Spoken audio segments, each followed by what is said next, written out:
নমস্কার। আজকে বৃহস্পতিবার। আজকে স্বামী শিষ্য সংবাদের সপ্তম বললেই চলছে এখনো। খুব একটা হৃদয়স্পর্শী বললি বলা যেতে পারে, হৃদয়স্পর্শী অধ্যায়, যেখানে কখনো স্বামীজি ঠাকুরকে কিভাবে দেখেছেন ব্যাখ্যা করছেন, যেখানে কখনো স্বামীজির গুরু ভাই ঠাকুর স্বামীজিকে কিভাবে দেখেছেন তার ব্যাখ্যা করছেন, এবং যেটা সব থেকে মজার বিষয়, খাড়াখাড়ি অদ্বৈত বেদান্ত। এই যেমন ব্রহ্ম সত্য জগৎ মিথ্যা, খাড়াখাড়ি অদ্বৈত বেদান্ত কিন্তু এই চ্যাপ্টারটাতে নেই। যদিও স্বামীজি অদ্বৈতবাদী, অদ্বৈত বৈদান্তিক, এবং যিনি শুনছেন, যিনি বইটির লেখক, স্বামী শিষ্য সংবাদ বইটির যিনি লেখক শ্রী শরৎচন্দ্র চক্রবর্তী, তিনি কিন্তু একদম আচারী, মানে একদম আচারী ব্রাহ্মণ্যবাদী, তার সাথে আবার বৈদান্তিক। তিনি শাস্ত্র ছাড়া কিছু মানেন না, এমন লেভেলের গোড়া। কিন্তু এই অধ্যায়টা এমন একটা অদ্ভুত আবর্তে খেলছে, যে অধ্যায়টা বোধহয় গত 3 দিন ধরে প্রায় আলোচনা করে চলেছি, আজকে হয়তো শেষ করে উঠতে পারবো। কারণ অধ্যায়টা হচ্ছে অবতার তত্ত্ব নিয়ে। ওই যে বললাম, খাড়াখাড়ি ব্রহ্মজ্ঞান এক বিষয়, অবতার তত্ত্ব আর এক বিষয়। এবং এই অবতার তত্ত্ব, মানে আমি যখন প্রথম আমার আশ্রমে যাই, ইন্টারন্যাশনাল বেদান্ত সোসাইটিতে, সেখানে আমাদের যিনি ভাইস প্রেসিডেন্ট ছিলেন স্বামী প্রজ্ঞানানন্দজি, তো ওনাকে আমি একদিন প্রশ্ন করেছিলাম, মানে বিভিন্ন প্রশ্ন করছি, তো উনি একটা প্রশ্নের উত্তর দিয়েছিলেন আজ থেকে প্রায় 8 বছর আগে। আমার এখনো মনে আছে উত্তরটা। যে আমি বলেছিলাম, আচ্ছা স্বামীজি, যার ব্রহ্মজ্ঞান হয়নি, সে মানে যার ব্রহ্মজ্ঞান একদম ক্লিয়ার, যে একদম নির্বিকল্প সমাধিবান পুরুষ, সে কি অবতারকে একদম বুঝে ফেলবে? আবারও প্রশ্নটা বলছি, আমার 8 বছর আগের প্রশ্ন এবং তার উত্তর এতটাই গভীর ছিল, আমার মনে আছে। স্বামীজিকে বলেছিলাম যে শরৎচন্দ্র না অরুণাভ মুখার্জি, শ্রী শরৎচন্দ্র চক্রবর্তী। আপনি গুগলে সার্চ করে একবার দেখে নিন। হ্যাঁ, তো স্বামীজিকে আমি যে প্রশ্নটা করেছিলাম, যে যার ব্রহ্মজ্ঞান একদম চূড়ায়, যে সপ্তম ভূমির নির্বিকল্প সমাধি, অজাতবাদের সমাধি যায় যার হয়েছে, তার কাছে কি অবতার তত্ত্ব পরিষ্কার হবে? তখন স্বামীজি একটা খুব সুন্দর উত্তর দিয়েছিলেন। তখন আমি বেশি কিছুই বুঝলাম না। স্বামী প্রজ্ঞানানন্দজি বলেছিলেন যে কেউ হয়তো একদম চূড়ায় উঠে গেল, অদ্বৈতবাদের চূড়ায় উঠে গেল, তার কাছে অজাতবাদ পরিষ্কার, কিন্তু আবার তার কাছে হয়তো অবতার তত্ত্ব পরিষ্কার নয়। আবার হয়তো কারোর কাছে অবতার তত্ত্ব একদম পরিষ্কার, ঝকঝক করছে, কিন্তু তার জ্ঞানই হয়তো হয়নি, সেভাবে হয়তো ব্রহ্মজ্ঞান হয়নি। তো তখন স্বামীজি বলেছিলেন দুটো একদম দুই রকমের বিষয়, এবং ব্রহ্মজ্ঞান যদি নর্মাল একটা ব্যাপার, একটা কথার কথা বলছি বোঝানোর জন্য, যে ব্রহ্মজ্ঞান যদি একটা প্যারামিটার হয়, তারও অনেক অনেক গুণ উঁচুতে, মানে প্যারামিটার ওয়াইজ যদি ব্রহ্মজ্ঞান গ্রাজুয়েশন হয়, তাহলে পোস্ট ডক্টরেট হয়তো হচ্ছে অবতার তত্ত্ব। জাস্ট বোঝানোর জন্য বললাম কথাটা। তো অবতার তত্ত্ব এমনই একটা বিষয়, যে বিষয়টা বোঝার জন্য পুরুষকারের অতটা দরকার নেই। হ্যাঁ, আমি বুঝতে চাই, এইটুকু এইটুকু থাকা দরকার, কিন্তু বাকি 90% দরজা খোলে ওই পার থেকে। দুই পার থাকে, তো এই পারের গল্প আর ওই পারের গল্প। ঠাকুরের ওই সেই একটা বড় উঁচু পাঁচিল, সেই পাঁচিলের কথামৃতের গল্পটা যারা জানেন না, ছোট্ট করে আবার বলছি। একটা বিশাল উঁচু পাঁচিল, তার পাশে অনেকগুলো বাচ্চা খেলছে, তো এক পাশেই খেলছে, তো হঠাৎ বলটা গিয়ে ওই পাঁচিলের ওই পারে পড়লো। বাচ্চাগুলো জানে না পাঁচিলের ওপারে কি আছে, তো ওরা একটা মই ফই জোগাড় করে এনেছে, মই জোগাড় করে একটা বাচ্চা উঠেছে বলটা পারতে, উঠে পাঁচিলের ওই পারটা দিকে হা হা হা হা করে হেসে ওই পারে পড়লো লাফ দিয়ে। তো এরা দেখে ফেরে না কেন, ওদিকে লাফ দিয়ে পড়লো তো পড়লেই, আর ফেরার নাম নেই। আর একজন উঠেছে, সে আবার দেখে আবার সেও হাসতে হাসতে ওইদিকে পড়লো। আবার এরপর দেখলো দুজনই ওইদিকে পড়ছে, তো বলও আনছে না, তারাও আসছে না। বলও নেই, তারাও নেই, জগতও নেই, যে যে খুঁজতে গেছিল সেও নেই। এবার আরেকজন উঠলো, সে উঠে দেখলো দৃশ্যটা, দেখে সেও আনন্দে হাসতে হাসতে হা হা হা হা করতে করতে এই পারে পড়লো। সেই গুরুপদ বাচ্য যে ওই পারে পড়লো, তার তো চরম নির্বিকল্প সমাধির হয়ে 21 দিনে ব্রহ্ম, 21 দিনে দেহপাত হয়ে যায়, দেহ চলে যায়, তার দেহ লীন হয়ে যায়। বলছিস তারা ওই দিকের, কিন্তু যে এদিকে পড়লো সে এই খবরটা নিয়ে এলো ওই দিকে কি আছে। তারা গুরু হন। গুরুর কথা বলছি আমি, অবতারের বিষয় খুব একটা এখনো যাই ঢুকিনি। তারা গুরু পদবাচ্চা হন, যে ঈশ্বরই তাদেরকে ঠেলে পাঠান এইদিকে। কোনো এক মহাশক্তি, সেই মায়ের রাজ্যের শক্তি থেকে তাকে ব্যাক করানো হয় যে তুমি জগতে ফেরো এবং জানাও তুমি কি জানলে। তো অবতার তত্ত্ব না সেই রকম ওই মায়ের দিকের খেলা। যদি তিনি জানান, যদি তার কৃপা হয়, তবে অবতার তত্ত্বের দরজা খোলে, অবতার তত্ত্বের বোধের দরজা খোলে। তা নয়তো গুরু বা শিষ্য এই রকম। আমার একটু ব্যক্তিগত কথায় যাচ্ছি, শুনতে হয়তো বুঝতে সুবিধা হবে, আমার ছোট ছোট কথা মনে পড়ছে এখন। আমার গুরুদেবকে আমি ভগবান বলে ডাকি। তো তখন আমি অনেক ছোট, নবমীর দিন আমি ছাদে বসে রয়েছি, উনি আমাকে হঠাৎ ডাকিয়ে আনলেন। তো ডেকে এনে উনি পায়চারি করছেন, আমাকে চুপ করে সোফায় বসিয়ে রেখেছেন।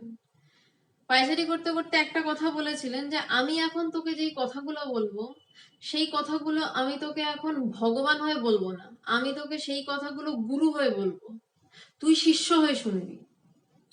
আমার ভীষণ ধাক্কা লেগেছিল কথাটা, যে আমি তাকে ভগবান বলে জানি, আমি তাকে ভগবান বলেই বুঝি, কিন্তু তিনি সেই মুহূর্তে বলছেন যে আমি এখন গুরু হয়ে কথা বলছি তোকে, আমি এখন ভগবান হয়ে কথা বলছি না। কারণ কারণ আজকের এই টপিকটা এখন কিছু কিছু টের পাই তার কৃপায়, যে যখন ভগবান আসেন, যখন অবতার আসেন, তখন তিনি নিয়ম তৈরি করেন, তিনিই নিয়ম ভাঙেন, কিন্তু গুরু নিয়ম ভাঙতে পারেন না। গুরু নিয়মের মধ্যে থাকেন, গুরুর বেড়াজাল আছে, সদ্গুরু যত সদ্গুরুই হোক বেড়াজাল আছে।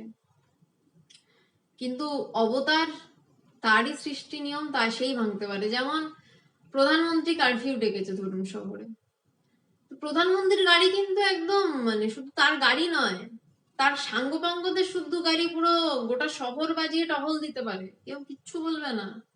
কারণ প্রধানমন্ত্রী কারফিউ ডেকেছে, একমাত্র তিনিই কারফিউ ভাঙতে পারেন, তার সাঙ্গপাঙ্গ সহ, আবারও বলছি তার সাঙ্গপাঙ্গ সহ কারফিউ ভাঙতে পারেন।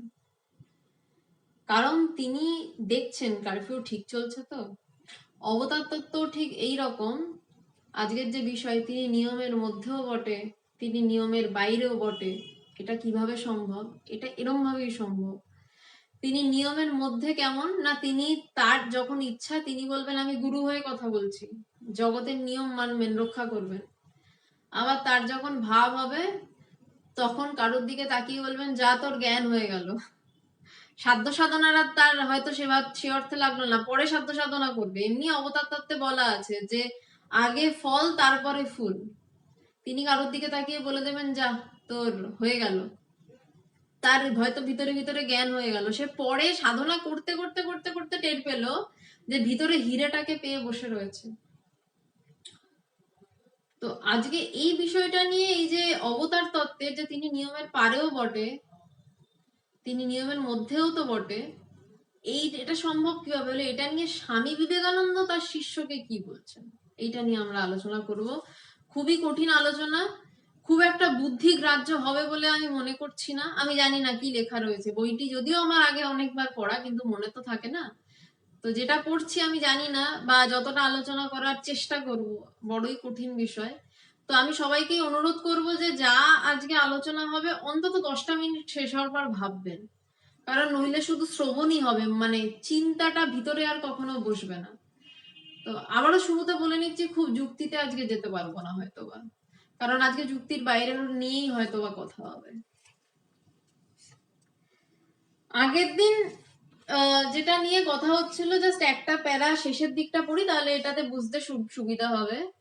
যে ঠাকুর যেমন, এটা স্বামীজি বলছেন, ঠাকুর যেমন বলতেন তার ছেলের স্বভাব, সেজন্য দেখা যায় কেউ কোটি জন্ম ডেকেও তার সাড়া পায় না, আবার যাকে আমরা পাপী তাপী নাস্তিক বলি তার ভিতরে সহসা চিৎ প্রকাশ হয়ে যায়।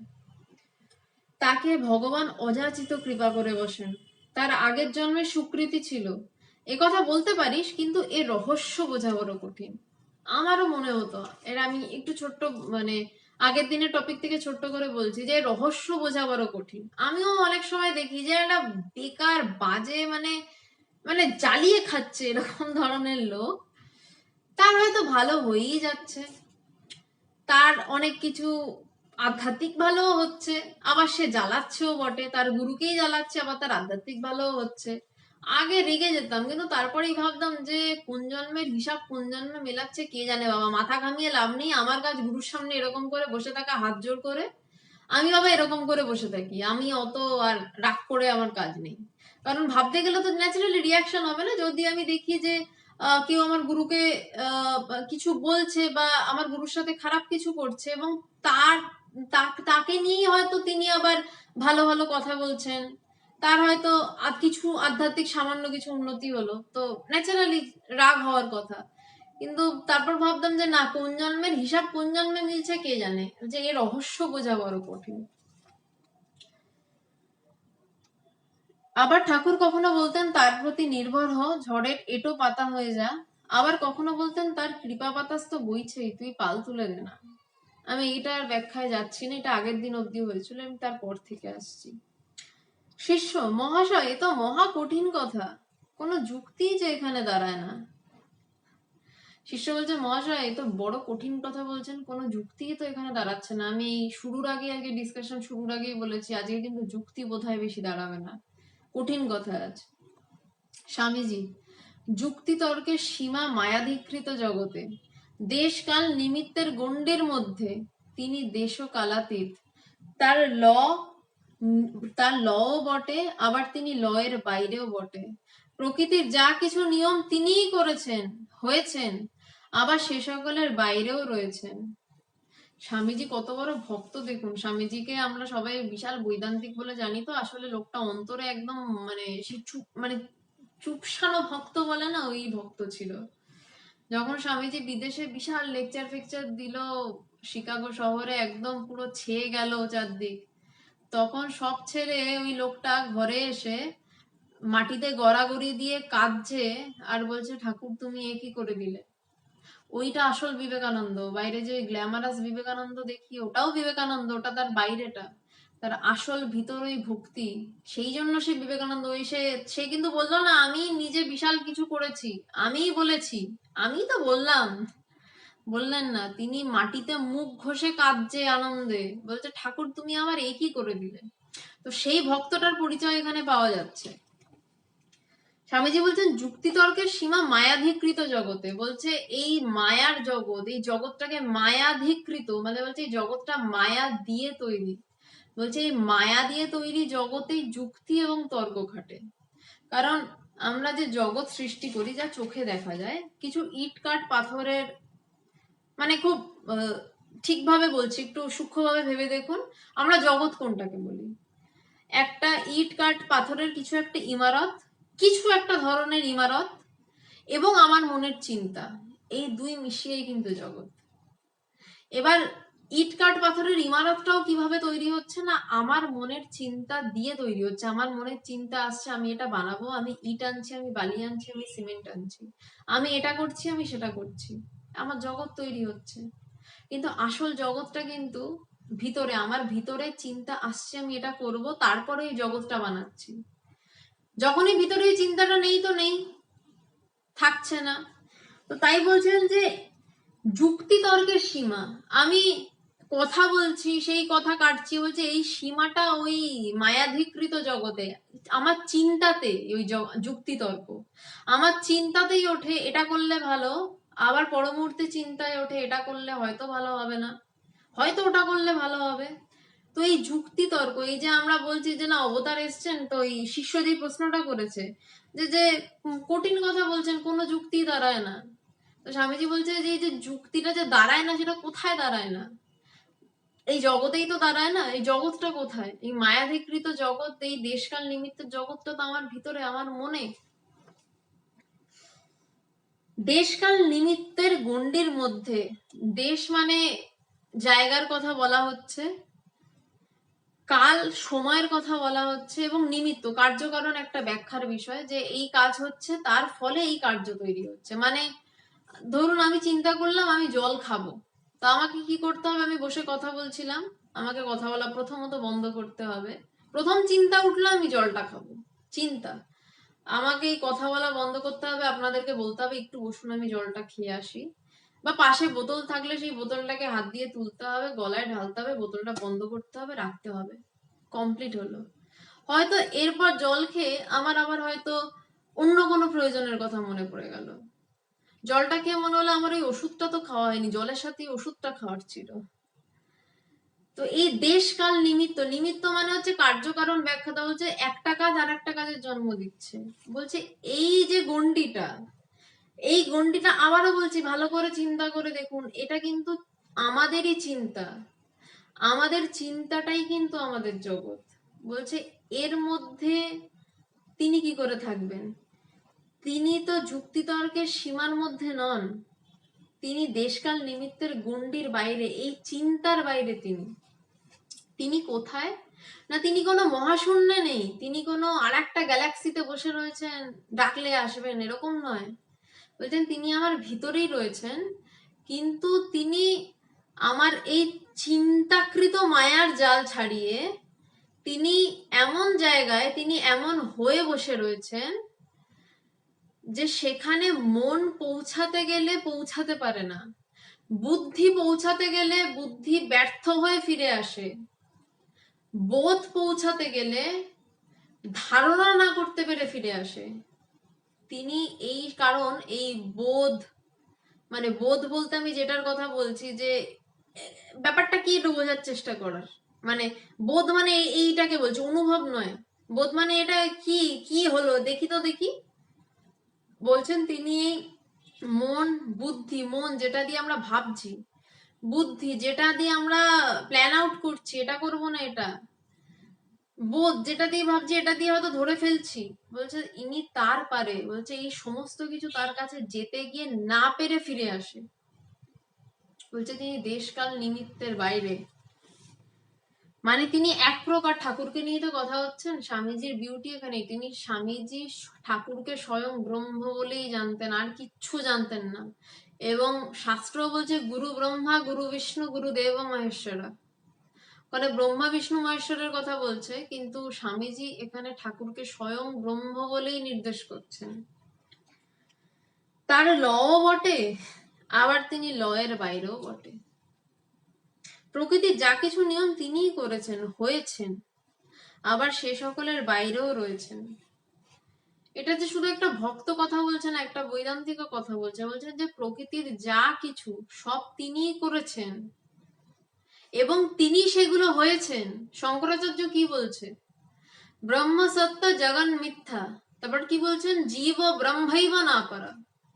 বলছে প্রথম বলছেন ব্রহ্ম সত্য জগৎ মিথ্যা, জ্ঞান আরো গভীরে যাচ্ছে, বলছে এখানে চড়ুই বেতি, আরো গভীর যাও, আরো গভীরে যাও। বলছে ব্রহ্ম সত্য জগৎ মিথ্যা, কিন্তু এই গোটা জীব জগৎ ব্রহ্ম ছাড়া আর কিছুই নয়। এই গোটা বিশ্ব ব্রহ্মাণ্ড ব্রহ্ম ছাড়া আর কিছুই নয়। তার মানে কি? সবকিছু সেই ব্রহ্মই হয়ে রয়েছে, ব্রহ্মই একমাত্র সত্য। তো বলছে ব্রহ্ম সত্য, জগৎ সত্য এবং সত্যে প্রাণ প্রতিষ্ঠিত। কেন বলছে? বলছে ব্রহ্ম সত্য, এটা প্রথম বোধ হলো। তারপর জগৎ সত্য বোধ হলো, কারণ আমি দেখতে পাচ্ছি যে এই জগতের যা কিছু সব ব্রহ্মই। তারপর বলছে তাতে প্রাণ প্রতিষ্ঠিত। প্রকৃতির যা কিছু নিয়ম তিনি করেছেন, হয়েছেন। এই হয়েছেন কথাটা খুব ইম্পর্টেন্ট, এটার জন্য এতগুলো কথা বললাম। বলছে তিনি হয়েছেন, তিনি শুধু নিয়ম করে রেখেছেন তা নয়, তিনি বিভিন্ন ভাবে নিয়মগুলো হয়ে রয়েছেন, আবার সে সকলের বাইরেও রয়েছেন। বলছেন তিনি তো রয়েছেনও, আবার এর বাইরেও রয়েছেন। যদি কেউ নিয়ম সৃষ্টি করে, তাকে তো নিয়মের বাইরে থেকে নিয়মটাকে তৈরি করতে হবে এবং নিয়মটাকে তাকে হতে হবে, যে আমি নিয়মটা তৈরি করলাম, নিয়মটা আমি, কিন্তু নিয়মটার তৈরি করতে তো আমাকে নিয়মটার বাইরে। তাই বলছেন যে তিনি এই নিয়মের বাইরেও বটে। তিনি যাকে কৃপা করেন সে তন্মুহূর্তে নিয়মের গণ্ডির বাইরে চলে যায়। তিনি যাকে কৃপা করেন। সেই জন্য কৃপার কোনো কন্ডিশন নাই, কৃপাটা হচ্ছে তার খেয়াল। এই জগৎ সৃষ্টি তাই সব তার খেয়াল।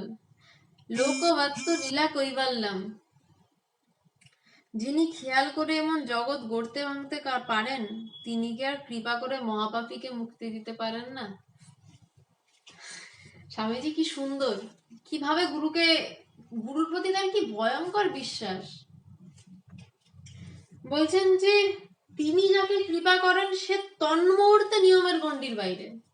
নিয়মটা কি? যে না, এই জগৎ জাল বা এই চিন্তার রাশির মধ্যেই আমরা ঘুম থেকে উঠি এবং এই চিন্তার রাশিতেই ডুবে যাই। ভগবান, আমার গুরুদেব একটা খুব সুন্দর কথা কালকে বলেছিলেন যে তোমার মধ্যে প্রত্যেক মুহূর্তে চিন্তার জন্ম হচ্ছে, সেটাই জন্ম। আবার চিন্তাটা কোথায় হারিয়ে যাচ্ছে, সেটাই মৃত্যু। বৃত্তির জন্মটার নামই জন্ম, বৃত্তি চলে যাচ্ছে তাই মৃত্যু। একটা চিন্তা ওঠে, ওই চিন্তাটাই আমাদেরকে দিয়ে অনেক কিছু করায়। কিন্তু ওই চিন্তাটা দিয়ে অনেক কিছু না করে যদি আমরা চুপ করে বসে থাকি আর ওই চিন্তাটাকে দেখতে থাকি, দেখি তো চিন্তাটার কি হালত হয়। চিন্তাটা যেন আমাকে, মানে চিন্তা কিন্তু আমাদেরকে চালায়। কিন্তু যদি এটা করতে পারি আমরা, দেখি তো চিন্তাটা কি করছে, দেখেছি আমরা কোনোদিন? একটু পারলে কমেন্ট করে জানান, এরকম ভাবে কি কেউ কখনো দেখেছি? একটু ইন্টারাকশন হোক, আনন্দ, মানে ভাল লাগছে আজকে কথাগুলো বলতে। যে এই চিন্তা উঠলো আমি এই দৌড়ালাম, এই চিন্তা উঠলো আমি এটা করলাম, কিন্তু চুপ করে বসে দেখি তো চিন্তাটা কিরকম করে যাচ্ছে, চিন্তাটা কিরকম চলছে। আমরা অতটা দেখি না, বেশিরভাগই পারি না হয়তো। তো বলছেন যে সেই চিন্তাটার বাইরে তন্মুহূর্তে, বলছে তিনি যদি কখনো চান, তিনি যাকে কৃপা করেন, যার প্রতি তার মন পড়ে, তিনি যদি চান তন্মুহূর্তে, সেই মুহূর্তে সে নিয়মের গণ্ডির বাইরে ছিটকে পড়বে।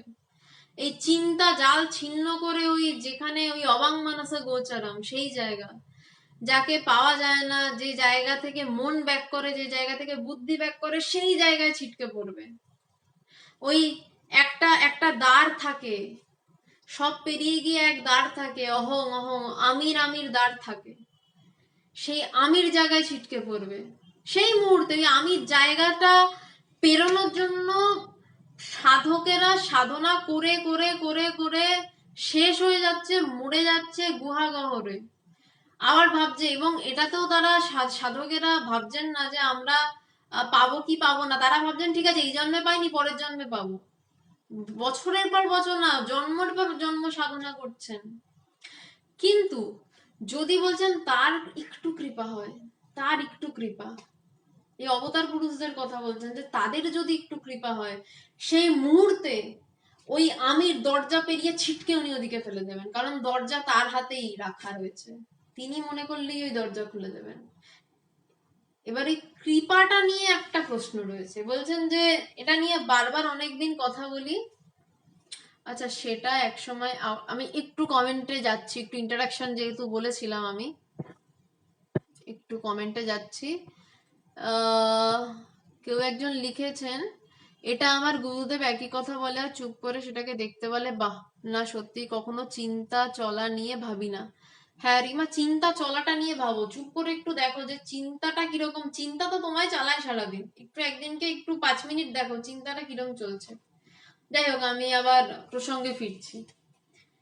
তো বলছে সেই জন্য কৃপার কোনো বাধা ধরা নিয়ম নাই, কৃপাটা হচ্ছে তার খেয়াল। এই জগৎ সৃষ্টিটাই তার খেয়াল। বলছে কৃপাটা তার খেয়াল। কেমন খেয়াল অবতার পুরুষের কৃপাটা? যে তাকে হয়তো বিশাল দামি জিনিস দেওয়া হলো, অ্যাকসেপ্ট করলো না, একটা জিলিপি দিয়ে, যে ঠাকুর জিলিপিটা নিয়ে এরকম করে পিছনে লুকিয়ে রেখেছে, জিলিপি দেবেন। বাচ্চাদের খেয়াল। এবার কার উপর কখন কৃপা হবে, কিভাবে হবে, সেটা কিন্তু ভেবে আমরা হাপিত্তেশ করে বসে থাকলাম, আহা ঠাকুর তো কৃপা করলেন না তাই আমার এ জন্মে কিছু হলো না। তাহলে আমাদের ওই কথামৃতে ঠাকুরের ওই কথাটাই ফিরতে হবে, কৃপা বাতাস তো বইছেই, তুই পাল তুলে দে না। ঠাকুরের কৃপা কিন্তু অহরহ বইছে, অহরহ বইছে। ঈশ্বরের কৃপা, ভগবানের কৃপা সব সময় বইছে। যে বেরিয়ে আয়, ওই যে গানটা আছে না, ওরে আয়রে ছুটে আয়রে তোরা, ওই মহাসিন্ধুর পারে কি সঙ্গীত ভেসে আসে, ওই মহাসিন্ধুর পারে কি সঙ্গীত ভেসে আসে, ওরে আয়রে ছুটে আয়রে তরা, তাড়াতাড়ি আয়, হেথা নাইকো মৃত্যু নাইকো জরা, হেথা আকাশ কুসুম গন্ধে ভরা, চির জ্যোৎস্না মধুমাসে। যিনি লিখেছেন তিনি প্রায় সাধকই ছিলেন, নইলে এভাবে লিখতে পারেন না গানটা। বলছেন যে ওই মহাসিন্ধুর ওপার থেকে যেই ডাক ভেসে আসছে, বলছে তোরা তাড়াতাড়ি ওই দিকে আয়। বলছে ওই কিন্তু ওই কৃপা বাতাসটা বইছেই, কিন্তু পালটা তো আমাদেরকে তুলতে হবে। ওই পাল তোলা কি না সাধন ভজন, একটু তার চিন্তা করা, একটু আপনি তার দিকে এক পা এগোন, তিনি লাফ দিয়ে আপনাদের কাছে 10 পা এগিয়ে আসবেন। কারণ তিনি বলছেন ওরে তোরা আয় আমার কাছে। ঠাকুর এই কুঠি বাড়িতে উঠে চিৎকার করে বলছেন ওরে তোরা আয় আমার কাছে, কে কোথায় আছিস আয়। যদি এবার বলি, এই একটা বাজে উদাহরণ আমি দিই, প্রত্যেকটা এপিসোডে দিয়ে আমি আবারও দিচ্ছি, ওই চৈত্র সেলের কম দামে জামা কাপড় গুলো কিনতে কিন্তু দোকানদার আপনাদের কৃপা করেন না, আপনারা ওই কম দাম দেখে দৌড়ে দৌড়ে যান সবাই প্রায়, যে 50% কম দামে ওখানে জামা কাপড় পাওয়া যায়, যাই গিয়ে কিনে আনি। আমার মাও যায়, সেটাতে আমি খারাপ কিছু বলছি না, কিন্তু আমি বলছি ওই চাহিদাটা, যে এটা আমি জানি চৈত্র সেলে ছাড় দিচ্ছে, এবং আমি এটাও জানি ঠাকুর বলছেন কৃপা বাতাস তো বইছেই, কিন্তু আমার পাল তোলার কথা আর মনে থাকে না, আমি চৈত্র সেলের জামা কিনতে চলে যাই। দিনে 8টা ঘন্টা একটু একটু একটু দিন ঠাকুরকে, দিনে 8টা ঘন্টা দিন, একটু ধ্যান করুন 10 মিনিট, একটু বসে থাকুন, একটু ঠাকুরের কিছু না কিছু বই পড়ুন, দেখবেন ঠিক তার কৃপা টের পাবেন। কৃপা রয়েছে, শুধু আপনার ওই ওই পালটুকু তোলার অপেক্ষা। 8 ঘন্টা না পারুন 15 মিনিট দিন, খুব ব্যস্ত তো ঘুমের আগে 5 মিনিট ধ্যান করুন। আমাকে আমার গুরুদেব ভগবান বলেছিলেন একটা কথা, যখন আমি কলেজে পড়তাম, হোস্টেলে থাকতাম, ইঞ্জিনিয়ারিং হোস্টেল, ইঞ্জিনিয়ারিং মানে বি ফার্মাসিউটিক্যাল ইঞ্জিনিয়ারিং পড়তাম আমি। তো হোস্টেল কেমন হয় জানেন, তবে অতি সৌভাগ্যবশত আমার রুমটা অসাধারণ ছিল, সেই রুমে আমি ধ্যান করলে কেউ ডিস্টার্ব করতো না, কিন্তু নর্মালি চারদিকে সমাগ্রত কাই কাই কাই কাই একটা চলতে থাকে। আমাকে ভগবান বলেছিলেন যে রোজ ঘুমাতে যাওয়ার আগে, সারাদিন যদি কোনো সময় না পাস, অন্তত ঘুমাতে যাওয়ার আগে এক পাতা যে কোনো আধ্যাত্মিক বই 5 মিনিট ধ্যান করে শুবি। এক পাতা আধ্যাত্মিক বই 5 মিনিট ধ্যান করে শুবি, এটা আমাকে আমার গুরুদেব বলেছিলেন। অ্যাটলিস্ট এইটুকু আপনারা করে দেখুন, কৃপা তার রয়েছে, আপনারা ঠিক টের পাবেন। ওই কৃপা হয় না, কিছু হয় না, কিছু অনুভব হয় না, কেন হয় না বলা যায় না, মানে কেন এটা, মানে এই কথাটাই আসে না। ওই 5 মিনিট আমাকে আমার গুরুদেব যা বলেছিলেন আমি আজকে সেটাই বলছি, ভগবান যা বলেছিলেন আমি তাই বললাম। আমাকে উনি মানে কাতর ভাবে বলেছিলেন, মানে গুরু এরকম কাতর হয়েই শিষ্যকে বলেন যে ঘুমোতে যাওয়ার আগে হলেও যদি সারাদিনে না সময় পাস, একটা পাতা পড়বি বইয়ের, 5 মিনিট ধ্যান করবি। ভগবান আমাকে বলেছিলেন। এটা আজকে কথা হচ্ছে, এতজন শুনছেন, আমি আপনাদেরকে বলছি যদি সম্ভব হয় এটা করবেন, তার কৃপা টের পাবেন, তার কৃপা রয়েছে। চৈত্র সেলটা যেমন রয়েছে, দোকানে কিনতে গেলে টের পান ওই যে কত কমে ছাড় পাওয়া যাচ্ছে, এবং কিনে কি আনন্দ, তখন কেনার পর আনন্দ, আহ এত কমে পেয়েছি জামা। তেমনি কৃপা বাতাসটা যখন টের পাবেন না, তখন ঠিক এরকমই আনন্দ হবে, আহ পেয়েছি। ব্রহ্মজ্ঞান অনেক পরের বিষয়, যাচ্ছি না, আগে কৃপা বাতাসটা টের পেলেই মনে হবে আহ পেয়েছি, তার কৃপা টের পাচ্ছি। নইলে শুধু বসে বসে কবে তার কৃপা হবে, আমি তিনি টানছেন না যাব কি করে, এসবে লাভ হয় না, হয় না। আবারও বলছি কৃপা বইছেই, পাল তুলে দিন, পাল তুলে দিন। স্বামীজি বলছেন, এবার স্বামীজি এক ভাবে আজকে কথা বলছেন, বলছেন কৃপাটা তার খেয়াল, এই জগৎ সৃষ্টিটাই সব তার খেয়াল খেয়াল। বলছে এই জগৎ সৃষ্টিটাই তো খেয়াল, বেকারই জগৎটা তৈরি করার কোনো দরকার ছিল, কোনো প্রয়োজন ছিল জগৎটা তৈরি করার? দিব্যি তো সব সেটেল ডাউন ব্রহ্ম, যেখানে প্রয়োজনই ছিল না সেখানে এত বড় একটা জগৎ, এই পাহাড় নদী সমুদ্র, এত দেশ, দেশের মধ্যে ঝগড়া, তার মধ্যে করোনা, করোনাতে এত লোক মরে যাচ্ছে, অক্সিজেন নেই, হেনা নেই তেনা নেই, কি দরকার? এবং তার উপর এতগুলো লোক তার কাছে সমানে প্রার্থনা করে যাচ্ছে, এই দাও সেই দাও, ওই দাও সেই দাও বলেই তো যাচ্ছে। তো এটা নিয়ে বলছেন, স্বামীজি বলছেন এটা তার খেয়াল। ঠাকুরকে একজন এই প্রশ্নটা করেছিল। আইভিএস স্বামীজিকে একদিন, স্বামীজি বলছি সরি, ঠাকুরকে একজন এই প্রশ্নটা করেছিল যে এই জগৎটা কেন সৃষ্টি হলো বলুন তো। ঠাকুরটা রসিক ছিলেন, রসিক মানুষ। তখন ঠাকুর খুব সুন্দর একটা কথা বলেছিলেন, খুব রসিকতার সাথে বলেছিলেন যে এই জগৎটা সৃষ্টির জন্য যে মিটিংটা ডাকা হয়েছিল ওই মিটিং এ আমাকে ডাকেনি। খুব রসিক কথা, কিন্তু মানে তার মানেটা কি, যে জগৎ সৃষ্টিটা অ্যাকচুয়ালি তার খেয়াল, তার ইচ্ছা হয়েছে তিনি সৃষ্টি করেছেন, এবং তাতে সত্যি কি তার এসে যায় আমি তা জানি না। মানে উচ্চ তত্ত্বে যদি যাই তাতে তার এসে যায়ও বটে, আবার এসে যায় নাও বটে।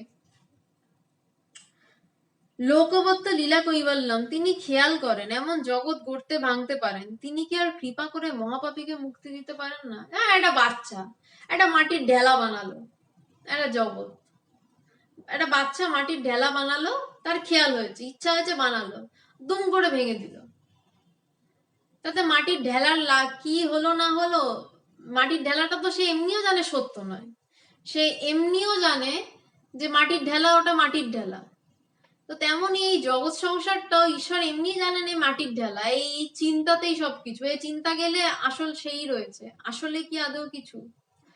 প্রথম থেকে যা যা বলছিলাম যে এই চিন্তাটা যেভাবে উঠছে, চিন্তার পারে যখনই যাই আদৌ কি কিছু, বা এই যে চিন্তাগুলো দেখা যাচ্ছে তাও কি কিছু? বিবেক চূড়ামণিতে শঙ্করাচার্যের কাছে যখন মানে শঙ্করাচার্য লিখছেন, গুরুর কাছে শিষ্য গেছে এবং শিষ্যর যখন ব্রহ্মজ্ঞান লাভ হয়েছে, অনেক অনেক বেশ অনেকটা পর শেষের দিকের বইটা শেষের দিকে, তখন শিষ্যকে গুরু জিজ্ঞাসা করছেন যে কি জগৎটাকে কেমন দেখছো? প্রত্যেক ব্রহ্মজ্ঞানী শিষ্যকেই তার গুরুদেব এই প্রশ্নটা করেনি, জগৎটা কেমন লাগছে? তখন এই শিষ্য উত্তর দিয়েছিল, কুত্র লীনা মিদং জগৎ, এ জগৎ কোথায় চলিয়া গেল, কাহার দ্বারাই বা অপসারিত হইল। বলছে এই জগৎ কোথায়, কেই বা এই জগৎটাকে আমার সামনে নিয়ে চলে গেল, অহ কি আশ্চর্য। আমার এক্স্যাক্টলি স্ট্রোকটা মনে নেই, মোস্ট প্রবাবলি কুত্র লীনা মিদং জগৎ, এই অবধি আমার মনে পড়ছে, আর মনে নেই। বাকি কথাটা এটা ছিল, এই জগৎ কোথায় অপসারিত হইল, কাহার দ্বারাই বা অপসারিত হইল, আহা এ কি মহা আশ্চর্য।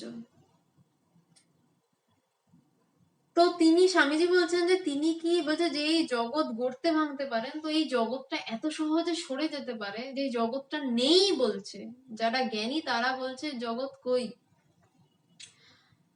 ভগবানের সামনে, মানে আমার গুরুদেবের কথা বলছি, আমার গুরুদেবের সামনে একজন যার সদ্য ব্রহ্ম জ্ঞান হয়েছে, সবার তো আর হয় না, খুব কম কমেরই হয় আর কি, খুব হাতে গোনা এক দুজনের, আমি, ভগবান এবং সেই মেয়েটি বসে রয়েছি, এবং কয়েকজন সন্ন্যাসী বসে রয়েছে। তো ভগবান মেয়েটিকে প্রশ্ন করেছিল, মানে সকালবেলা তার অবস্থা এবং কথা শুনে ভগবান ডিক্লেয়ার করেছিলেন হ্যাঁ ওর জ্ঞান লাভ হয়েছে, এবং বিকেলবেলা সে এসছে, ভগবান তাকে জিজ্ঞাসা করছে, সে খালি হেসে যাচ্ছে, ভগবান তাকে জিজ্ঞাসা করেছেন যে জগৎটা কেমন লাগছে, ও হো হো করে হাসতে হাসতে উত্তর দিয়েছিল কোথায়, কোথায়, জগৎ কেমন লাগছে উত্তর কোথায়। তখন ভগবানও হাসছেন, ও হাসছেন। তখন ভগবান বলেছিলেন বিবেক চূড়ামণিটা নিয়ে, তখন এই পেজটা খুলে দেখেছিলেন, কুত্র লীনা মিদং জগৎ, এই জগৎ কোথায় চলিয়া গেল। তো যে জগৎই কোথায় চলে যায়, তো এই জগৎ সৃষ্টি তো তার বাচ্চার খেলা, ছেলের খেলা, তার ইচ্ছা হয়েছে গড়েছেন, ইচ্ছা হবে না ভেঙে দেবেন, যা পারেন করবেন, তাতে কার কি বা কি, আদৌ কারুর কিছু কিনা, আদৌ কেউ আছে কিনা, আছে বলে দেখছি কিনা, দেখছি তাই বা কি। তা বলছেন তিনি কি আর কৃপা করে মহাপাপীকে মুক্তি দিতে পারেন না? বলছে এত কিছু তৈরি করেছে, একটা মহাপাপীকে মুক্তি দিতে পারে না? হ্যাঁ পারে, বাল্মীকিকে, এই রত্নাকরকে বাল্মীকি করে দিয়েছেন। তবে যে কারুকে সাধন ভজন করিয়ে নেন ও কাউকে করান না, সেটাও তার খেয়াল, তার ইচ্ছা।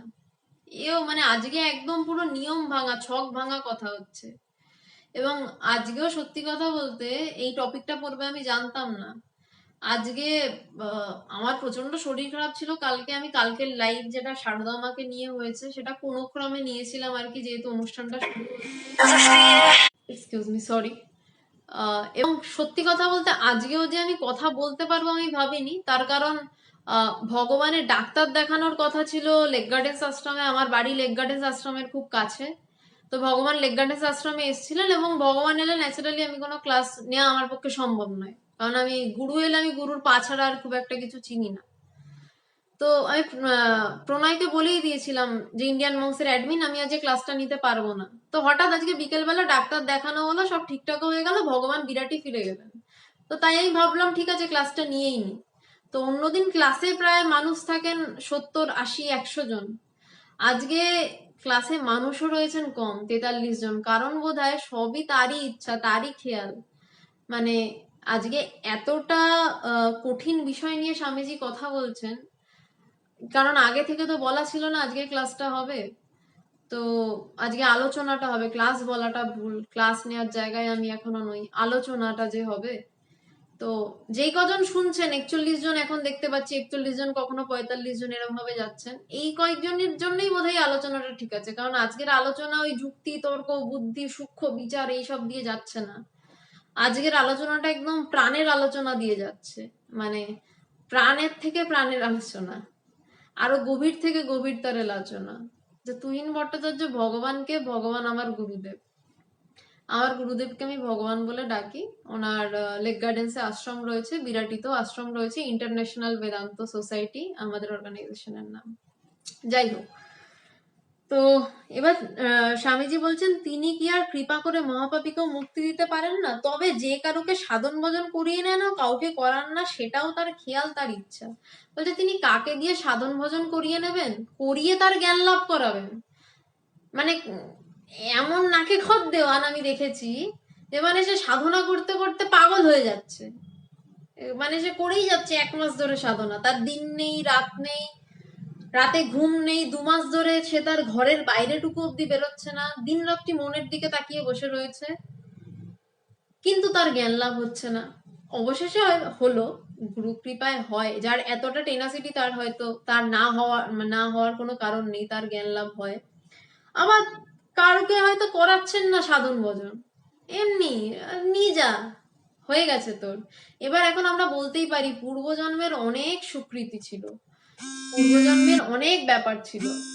তো সেইটা বলাটা আবার ভুল, মানে পূর্বজন্মের, মানে ভুল বলছি না, পূর্বজন্মের অনেক সুকৃতি তো থাকেই, কিন্তু পূর্বজন্মের সুকৃতির সাথে সবকিছু রহস্য বোধহয় মেলে নয়। স্বামীজি প্রথম দিকে বললেন রহস্য বোঝা বড় কঠিন।